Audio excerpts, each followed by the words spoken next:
నంద్యాల పట్టణంలోని యోగా చైతన్య కేంద్రం నందు భీష్మ ఏకాదశిని పురస్కరించుకొని యోగా గురు దామోదర్ రెడ్డి ఆధ్వర్యంలో విష్ణు సహస్రనామ స్తోత్ర పారాయణ కార్యక్రమాన్ని నిర్వహించారు.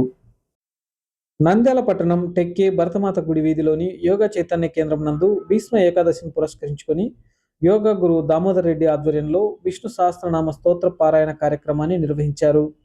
ఈ కార్యక్రమంలో తిరుమల తిరుపతి శ్రీశైలం దేవస్థానముల ప్రవచనకర్త హయగ్రీవాచార్యులు పాల్గొన్నారు. భీష్మ పితామహుడు పాండవులకు విష్ణు సహస్రనామ స్తోత్రాన్ని ఉపదేశించారని, ఈ స్తోత్ర పారాయణం అత్యంత శుభప్రదంగా భావిస్తారని హయగ్రీవాచార్యులు తెలిపారు. విష్ణు సహస్రనామ స్తోత్రాన్ని పఠించినా విన్నా అనుకున్న కార్యాలు నెరవేరుతాయని, సిరి సంపదలు కలుగుతాయని, సకల పాపాలు తొలగిపోతాయని, గ్రహ దోషాలు తొలగిపోతాయని తెలిపారు. ఈ కార్యక్రమంలో యోగా చైతన్య సంస్థ సభ్యులు, యోగా సాధకులు, భక్తులు పాల్గొన్నారు. ఉత్తరాయణంలో వచ్చేటువంటి భీష్మ ఏకాదశి అత్యంత పరమ పవిత్రమైనటువంటిదిగా కీర్తిస్తుంటారు. కృష్ణ పరమాత్మ భీష్మ నిర్యాణమైన తరువాత వచ్చినటువంటి ఏకాదశిని తానే ప్రకటించాడు భీష్మ ఏకాదశిగా. మామూలుగా దీనికి జయ అనేటువంటి ఏకాదశి అనేటువంటి పేరు కూడా ఉంది.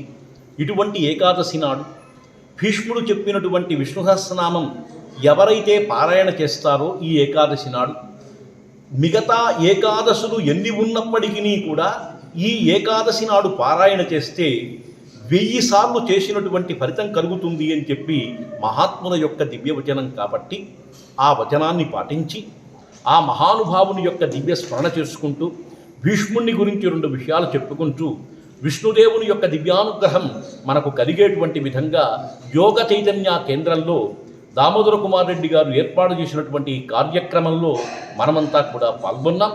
ఎందుకంటే వినే భాగ్యం మీదైతే చెప్పే భాగ్యం నాది. ఈ ఇరుభాగ్యాలు కూడా ఇక్కడ తోడైనాయి కాబట్టి విన్నటువంటి మీరు, చెప్పినటువంటి నేను ఇదే విధంగా ధన్యులమవుతూ మరిన్ని కార్యక్రమాలతో ముందుకు వెళుతూ ఈ విష్ణు సహస్రనామాన్ని నిత్యం పారాయణ చేయటం వల్ల అనేకమైనటువంటి ఫలితాలు కలుగుతాయి. కాబట్టి తద్విధానంగా జీవించి మన యొక్క జీవితాల్ని పండించుకుందాం. ఓం నమో భగవతే వాసుదేవాయ. ఓం నమః. భీష్మ ఏకాదశి సందర్భంగా నంద్యాలలోని భవనాస యోగా సెంటర్ నందు ప్రముఖులు హయగ్రీవాచార్యుల వారి చేత విష్ణు సహస్రనామము వీటి పారాయణం జరిగింది. సో చాలామంది సాధకులు వచ్చేసి భీష్ముడి యొక్క గొప్పతనం గురించి, భీష్మ ఏకాదశి గురించి వారు చెప్పిన విషయాలు విని చక్కగా ప్రసాదం తీసుకుని వెళ్ళారు. సో ఈ విధంగా అనేక కార్యక్రమాలు జరుగుతున్నాయి కనుక ఇక్కడ ఉపయోగించుకొని ఆధ్యాత్మిక లాభం పొందవలసిందిగా ప్రార్థిస్తుంది.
యజమానస్తమేవ